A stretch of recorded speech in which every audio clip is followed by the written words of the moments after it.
Chargers and Texans. Chargers have won 4 in a row. Houston, started 0-3. Can they be the 7th team since they started the Super Bowl to start 0-3 and make the playoffs? CJ Stroud and Texans. Remember they beat the Chargers last year in the playoffs? If you missed this Saturday, Stroud, wait a minute. This is Houston going up top early? Where's the Charger defense? Jaden Higgins, 75 yards, 7-0 Texans. 90 seconds of the game from Stroud to the Iowa State receiver. It's pronounced Noel, but it's spelled N-O-E-L. Joyeux Noel. Of course, Christmas week. Jalen Noel catches a touchdown from Stroud. The Chargers didn't know that was coming. It's 14-0, 14-3 at the half. Now, seconds left in the third quarter, down 17-3. Justin Herbert around to Gadsden. We remember that. Touchdown, 17-10. But down 20-10, Chargers aren't done. Omarion Hampton punches it in. It's 20-16. But Dicker, the kicker, had a rare bad game. He missed the field goal and he missed the extra point, so they need a touchdown. And then Stroud sacked by Oweh. And at 3rd and 9, they're going to get the ball back on a pump it. No. Tarheeb still called for contact downfield. Yeah, legal contact, boom. You only get 5 yards. A little ticky-tacky, but it's the right call. And so they never get it. What we don't show you is those sacks in the Texan front, which we'll talk about in a minute. And so the Houston Texans punch a ticket to the playoff. They still are one back of the Jags. Remember, they've won the division the last few years. They'd like to win it, but they are in. And again, they started 0-3. The Ravens trying to stay alive, and they're kind of curious season, huh? No Lamar, no Jordan Love, Malik Willis, not pictured. Tyler Huntley, Snoop Huntley, pictured. They're your starting quarterbacks. Pictured is Derrick Henry. Let's see, he had 1,900 yards last week in the rotation. It's a touchdown. 7-0 Ravens. It's tied at 7. What do you think you do from the 1? Yeah, I think we're done. Henry, touchdown, 14-7. Minute and a half to go in the second quarter at Lambeau. Malik Willis. And he sees a Malik in the Ravens defense. 22-yard run, 20-4. He is impressed every time we see him. As a backup quarterback, boom, he is as good as it gets. 14 seconds left in the half. Henry goes, yeah, that'll be enough. Here's a touchdown, 27-14. He stiff-armed the guy. And by the way, with 2 minutes to go in the fourth quarter, you'll never guess, around the left tackle, Ronnie Stanley. Henry, 216 yards on 36 carries. The cheese grater, he was greater than any visiting running back in the history of Lambeau Field. 216 yards, no visitor. By the way, it's been open for a while. No visitor. Walter Payton, you can name all of them, has ever had more yards than the 216. Derrick Henry. Okay, our job is done Saturday night. Now, a wish. Pray before we leave that, the good Lord just give us a chance. Wake up tomorrow in the morning, pray again. Before the game comes on, the good Lord give us a chance and then let it all unfold, man. It's out of our control. Well, Henry set sort of record at Lambeau. Can Myles Garrett and the Browns derail the Steelers, who have a chance with a win, and Aaron Rodgers to get in and win the division? They haven't won it in, 4 years, 2020. Myles Garrett 1 sack to be the all-time sack leader. But Shadur Sanders says, I got my guy playing defense, and I got Cedric Tillman 43 yards downfield.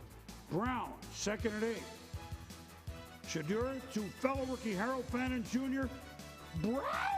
They're up 10-0, but they beat Pittsburgh here 3 in a row going in. No doubt. How about the throw, rookie to rookie, Shadur Sanders to Fannin Jr., who's been an outstanding rookie tight end this season? Well, Cameron Hayward, of course. Well, there's the little guy, kind of. Compared to brother Connor Hayward takes the snap, 29 yards on 3rd and 1. Steelers get a field goal. They trail 10-6 half. Rodgers, third quarter. That offense has looked good. They look really good at Detroit. They have been sharp lately in beating the Ravens. You can dance if you Jonnu Smith, first down, but Garrett almost had the record-breaking sack. Yeah, he's getting close, boom. He can almost smell it. Now look at him. Meanwhile, we're ahead. Kevin Stefanski says, Shadur, look for Judge Judy. But while you look, under pressure, there's too much air under that ball. And Kyle Duggar makes the pick at the 34. Yeah, you can't do that as a rookie. Dad didn't like that. Oh, no. 13-6, $1.19 to go. Is this going to be patented Aaron Rodgers? Well, it looks like it. Pat Fryer moved. Lots of Steeler fans. But Browns fans trying to out-drown him in the stands. Or drown him out, I should say. Rodgers to Fryer moves 11 yards. 35 seconds to go. First and goal. Rodgers. Oh, what a feeling. Adams dancing for 3 yards on the Thielen. Second and goal from the 7. Rodgers. Denzel Ward almost had it. Almost had it, boom. Receiver stopped running the route. Rodgers thought he was going to come across. But third and goal, certainly the Steelers. This is storybook. They're going to go into Cleveland. They're going to win the division. For Mike Tomlin, who now has 200 wins on his career, nobody there on third and goal. Mike Tomlin, okay, certainly we're going to do it on fourth down, right? From the 7. Rodgers. Throw. Oh, that fade. I never liked it. Marcos Valdes-Scantling was the intended receiver on all 3. That was good cover. And boom, my least favorite play in football is the fade. It's very low percentage play. Ref's not going to call that. Browns! They beat the Steelers again in Cleveland. So this top defense, they decided to play as they have almost every game for defensive coordinator Jim Schwartz.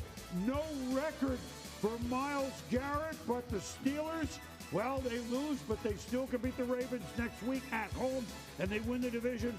Myles Garrett says, you know what? They had our attention all week. Feels great. You know, our rival, you always want to beat them. Doesn't matter the circumstances. And we line up, you know, we want to beat those guys, and so I'm glad to have opportunity to do it and get the job done.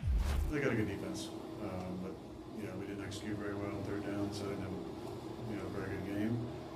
And didn't run the ball, you know, early like we wanted to. Yeah, pretty bad on third down.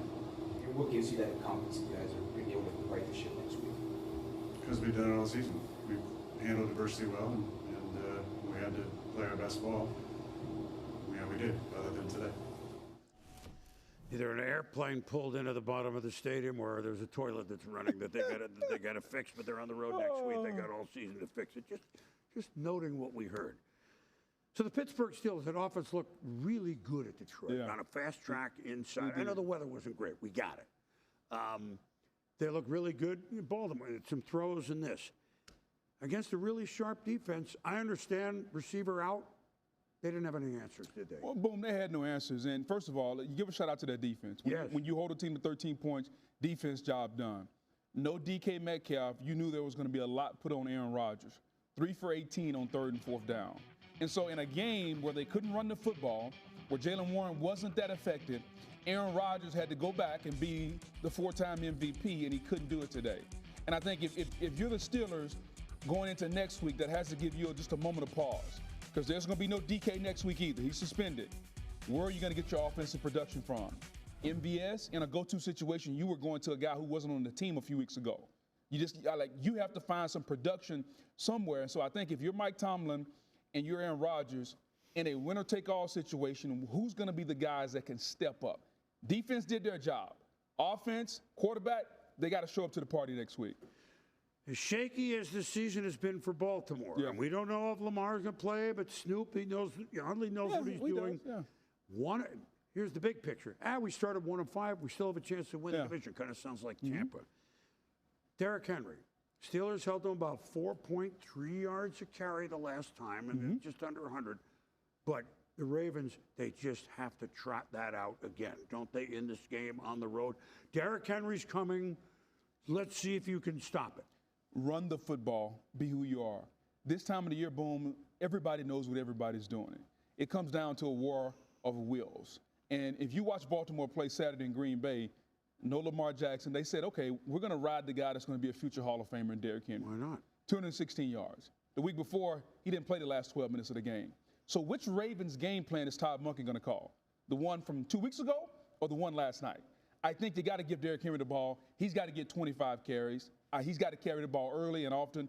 Whether Lamar plays or not, they got to run the football 40 times. And so it's going to be a game, boom, unlike any other I think we've seen for the 1,000th time. It's Pittsburgh. It's Baltimore. It's everything on the line. I think if you would have asked either one of these coaches before the season, would you take this? They take it in a heartbeat. Right, even though the paths have been very rocky. What you're telling me in this game is for the 8 millionth time, bring a chin strap. if you're going to wear a helmet. Question. Yes, absolutely. Yes. Houston, 0-3, big trouble. Even though the teams they lost to legit. Yeah. 11-2 since. Yeah. Defense that's ranked #1, and you know they want to finish that way. And they make the playoffs, the seventh team since the Super Bowl era began to start 0-3 and make it. And CJ Stroud playing better than last year. Yeah. Maybe not as good as 2 years ago. Yeah. Do they have enough to go places? I think they do, Boom. It's going to be a little tough.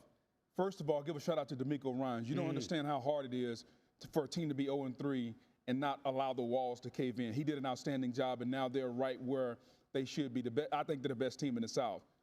Defense, outstanding. They can't run the football very well with Marks. CJ Stroud has the ability. He's shown us throughout his career he can play as good as anybody, Boom. The key will be, can he do it consistently in the postseason? Because more is going to be asked of him because there's a lack of running game. But his ceiling, he was well on his way after his rookie year to being a top 5 quarterback. Can he go back and turn the hands of time back to those performances more consistently? Because if he can, Boom, with that defense, if you give that defense 21, you give that defense 21, it's going to be tough to beat them. And real quick on the Chargers, we call it legal deflategate. That's not a knock. That's the way they like to play. Yes. Can they come from behind? I know it was 14-0 early, but in the playoffs, where a lot of the AFC teams are defensive heavy, not so much offensive. Correct. Can they come from behind? That's not the way they want to play it. I know nobody wants to play it that way, but they're not built as well. I'll tell you who's built